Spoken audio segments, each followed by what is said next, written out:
In the chaos of World War I, when an entire French battalion was on the verge of collapse, their commander turned to a group of American newcomers and pleaded for them to retreat. The Marine captain's response became legendary.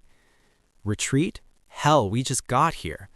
That moment at Belleau Wood didn't just define a battle, it defined a brotherhood that would become the most feared fighting force on the planet.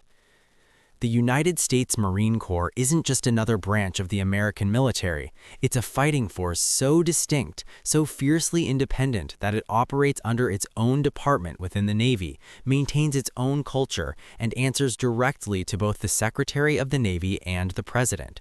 With roughly 185,000 active duty Marines, it's the smallest of America's military branches, yet it punches far above its weight class in global influence and combat effectiveness. What makes the Marines truly unique is their motto, Semper Fidelis, or always faithful. But this isn't just a catchy phrase stamped on recruiting posters. It's a binding code that transforms ordinary citizens into warriors who view themselves as part of an unbroken chain stretching back to 1775. Every Marine, from the newest recruit to the commandant, can recite this motto and tell you exactly what it means. Loyalty to country, loyalty to corps, and loyalty to fellow Marines. In that order, always.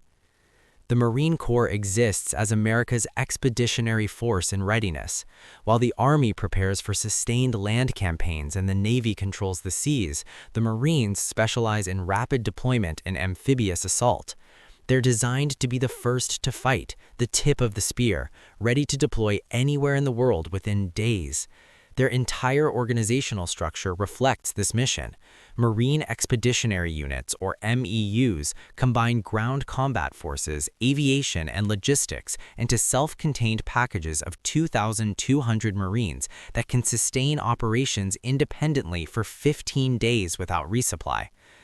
This readiness isn't theoretical. At any given moment, multiple MEUs are positioned on naval vessels across the globe, from the Mediterranean to the South China Sea.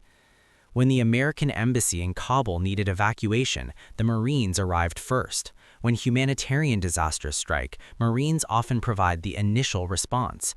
When tensions flare in hotspots worldwide, the phrase "send in the Marines" isn't just a figure of speech, it's standard operating procedure. The story of the Marines begins in a tavern. On November 10, 1775, the Continental Congress met at Tun Tavern in Philadelphia and authorized the creation of 2 battalions of Marines. Their original purpose was straightforward: provide security on naval vessels, conduct raids on enemy shores, and serve as sharpshooters during ship-to-ship combat. But from these humble beginnings in a Philadelphia drinking establishment grew an institution that would fundamentally shape American military power. The early Marines cut their teeth in the Barbary Wars, fighting pirates along the North African coast. This campaign produced the opening line of the Marines' hymn, "From the halls of Montezuma to the shores of Tripoli." That reference to Tripoli commemorates the Marines' role in the First Barbary War, where Lieutenant Presley O'Bannon led 8 Marines and 500 mercenaries on a 600-mile desert march to capture the city of Derna. It was the first time the American flag flew over a conquered foreign fortress. But it was the 20th century that truly forged the modern Marine Corps. World War I's Battle of Belleau Wood transformed the Marines from a naval auxiliary force into a legendary fighting unit. German intelligence reports from June 1918 described the Marines' assault on German positions in Belleau Wood as unlike anything they'd encountered. The Marines attacked with such ferocity that German troops nicknamed them Teufelhunden, or devil dogs. The battle lasted 3 weeks and cost nearly 2,000 Marine casualties, but when it ended, the Marines had secured their reputation as elite warriors. This reputation didn't happen accidentally. The Marine Corps didn't just fight in Belleau Wood, they understood the power of their own mythology. They cultivated their image as America's toughest fighters, and that reputation became self-reinforcing. The harder their reputation, the higher the caliber of recruit they attracted. The higher the caliber of recruit, the more they could demand in training. The more demanding the training, the better they performed in combat. It's a virtuous cycle that's sustained for a century. World War II cemented the Marines' role as America's amphibious assault specialists. The island-hopping campaign across the Pacific required a force capable of storming fortified beaches under withering fire. The Marines developed the doctrine, the tactics, and the specialized equipment for amphibious warfare. Iwo Jima, Guadalcanal, Tarawa, Peleliu, these names represent some of the most brutal combat in American military history. The famous photograph of Marines raising the flag on Mount Suribuchi during the Battle of Iwo Jima became the most reproduced image in history and the inspiration for the Marine Corps War Memorial in Arlington. Korea brought new challenges. The Chosin Reservoir campaign in winter 1950 showcased Marine resilience under impossible conditions. Surrounded by 10 Chinese divisions in sub-zero temperatures, the 1st Marine Division fought their way through 78 miles of enemy territory.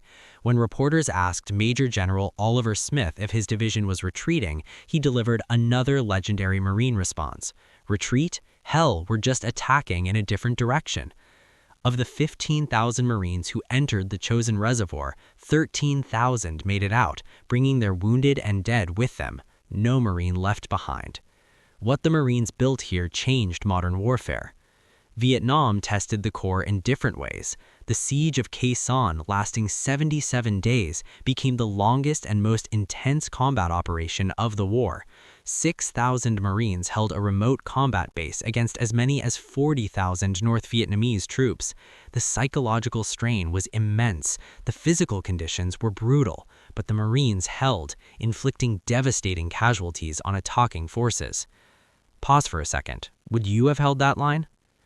After Vietnam, the Marine Corps underwent significant transformation.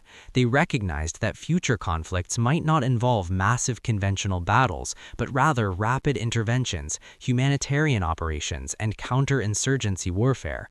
The Marines reorganized around the Marine Air-Ground Task Force concept, creating flexible units that combined infantry, armor, artillery, and aviation under unified command. This structure proved invaluable in subsequent conflicts. The First Gulf War in 1991 demonstrated the effectiveness of modern Marine combined arms warfare. During Operation Desert Storm, Marines breached Iraqi defensive positions in Kuwait with unprecedented speed, often advancing faster than Army units despite facing some of the heaviest fortifications. The campaign lasted just 100 hours of ground combat, with Marines playing a crucial role in the liberation of Kuwait City. What truly sets the Marines apart isn't their battles, it's their culture. Marine boot camp, lasting 13 weeks, is the longest and most demanding of any American service branch. Unlike the Army, which operates multiple training facilities, every single Marine recruit goes through one of two locations, Parris Island in South Carolina or San Diego in California.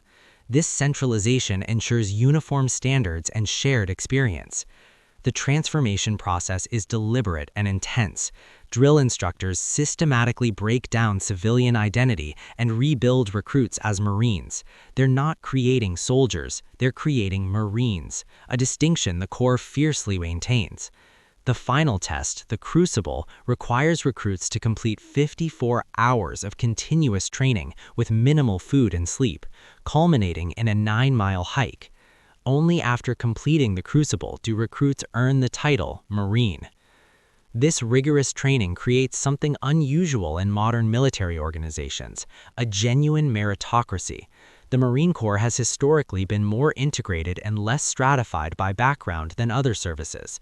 Charles Bolden, who became NASA administrator and the first African American to head a military academy as a Marine Corps general, often spoke about how the Corps judged him solely on performance.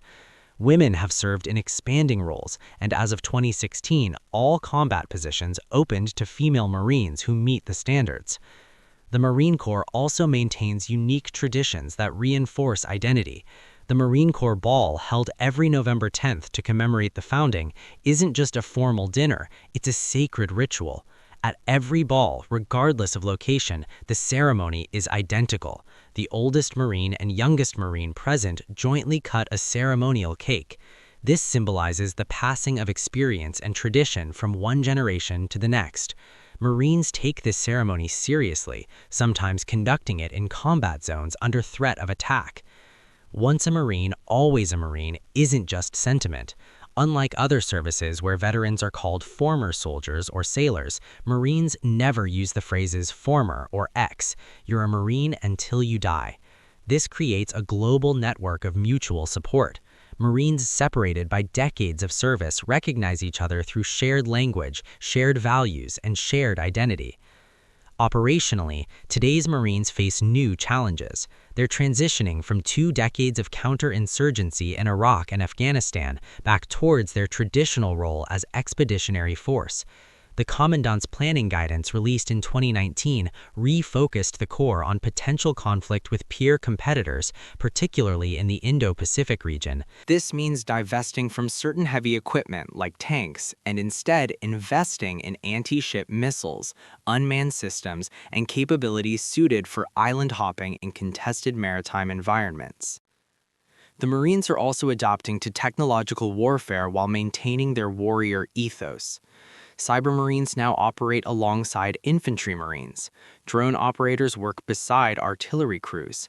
But through all this modernization, the Corps insists on maintaining its core identity. Every Marine, regardless of specialization, is a rifleman first. This principle means that even cyber warfare specialists and logistics personnel must qualify with their rifles annually and maintain combat readiness. From a tavern in Philadelphia to global expeditionary force, the Marines have evolved while preserving their essential character. One good fact is clear: they remain America's force in readiness, the warriors who arrive first and fight hardest. Semper Fi isn't just their motto, it's their promise to country, to Corps, to each other. Always faithful, always ready, always Marines. If you value clear, no-nonsense explanations of power, history, and strategy, subscribe. This channel exists to explain how the world actually works. Check out our next 2 videos on how the US Marines are preparing for the United States Marines versus modern peer warfare, and how the United States Marines prepares to challenge China's A2AD strategy.